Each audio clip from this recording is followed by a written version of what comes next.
it's Kris. And it's Wyatt Elliott from Notebook Entertainment. And you're watching Review This. That was wonderful. Bravo! I loved that. Oh, it was great. Well, it was pretty good. Well, it wasn't bad. It stinks.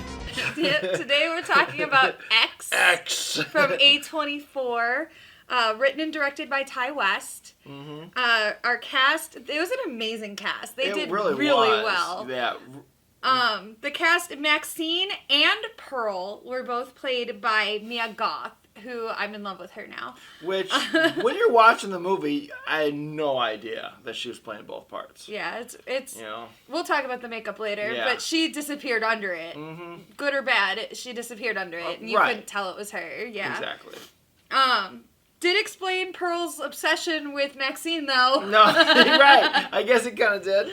Then you have Lorraine, who's played by Jenna Ortega, who's quickly making a name for herself in the horror genre. Real. She's my favorite. I hate Scream 6. She is my favorite part of Scream 6. She did 5. Sorry. We've been talking about Scream 6 on the news, so it's Scream 6 on the brain. But Scream 5, I hated Scream 5. She was the best part of it. I loved Tara. Yeah. Loved her. She's the only one I'm looking forward to them bringing back, honestly. Exactly. So then we have Brittany Snow, who I love. She played Bobby Lynn. I adore her since American Dreams and Hairspray and all that. I love Brittany Snow. Kid Cudi played Jackson. He's moving up in the world. Right. But he did great, I think, acting-wise. Mm-hmm. So, more Kid Cudi. He made one of the best stoner jams day and night. Awesome. For reals. Okay. And there's this scene where you don't see his penis, but you see like the shadow of it dangling between his legs. It's amazing. I was laughing. I mean, it was like, I wanted to make sure she saw it. Like, you see that? I saw it. I saw it. So then we've got Martin Henderson playing Wayne. I believe he's the guy from The Ring, right? Like he's the boyfriend from The Ring. Yeah, I think he is. I think so. I think that's where I know him from. Yeah. Because I saw him and I was like, that guy's familiar. It's been a while since I've seen that. And I think it's The Ring. I think he's the guy from The Ring. I'll have to look it up. If I'm wrong, I'm wrong. But yeah. I really think he's the guy from The Ring. And I'm sure he's done many other things since then. But he did great too. Like I said, they all did fantastic. Mm-hmm. There wasn't a weak point in this cast. No, there really wasn't. Then you have RJ, who I didn't like the character, but again, the actor, Owen Campbell, he did great. Mm-hmm. He did a good job. I just don't like the character. Then we have Howard, who is Pearl's husband, and he's played by Stephen Ure. Sheriff Dentler, he's only in it in the beginning and the end, played by James Galen. And then the televangelist, who we see throughout on the TVs, is played by Simon Prest. So let's start with our overall reactions and impressions of it. First of all, I loved it. I did too. I personally only watched the first trailer. I didn't watch the second trailer that came out. I already knew I was sold on it. I mean, it looked like a Texas Chainsaw Massacre with porn. And it felt like it, but it had the same cinematography style. Yeah. It had the same feel. Mm-hmm. And it did. It felt like you were in that time, in that place. Yes. But I honestly like this better than the original Texas Chainsaw Massacre. I think I do too. I definitely like it better than any of the new Texas Chainsaw Massacres. But,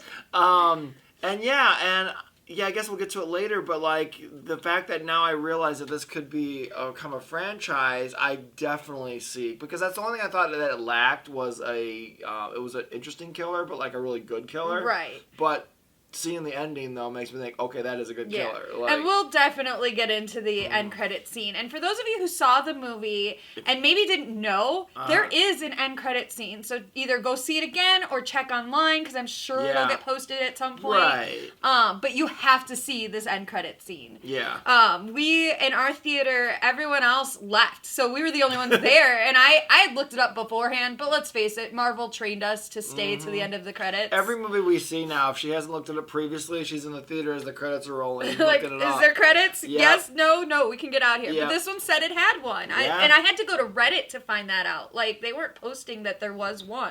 So a lot of people probably didn't see it. Mm-hmm. I think a lot of people didn't see it, and I think it's an amazing end credit sequence. So. And it makes me very excited for the future. But sure does. We'll get to that. So this one did have a bunch of it covered a bunch of themes. Now, horror can be very socially aware and all of that and have themes and stuff. And this one had quite a few. You had the emotional and psychological damage of women becoming invisible and unwanted once they age. You had the longing for youth so much that it becomes destructive. You had the heartache of not reaching your dreams or your goals. You had women who were exploring and celebrating their own sexuality at any age. And I want to make sure that I'm clear here.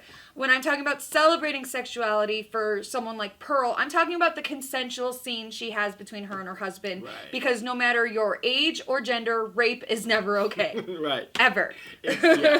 Yeah. So let's be clear there. That is the moment I'm talking about. Any age, her celebrating her sex is when she finally has sex with her husband. Yeah. Celebrating any kind of sexuality is only when it's consensual. When consensual. Like, that's the only time you celebrate. Yeah. On both sides, whoever, yes.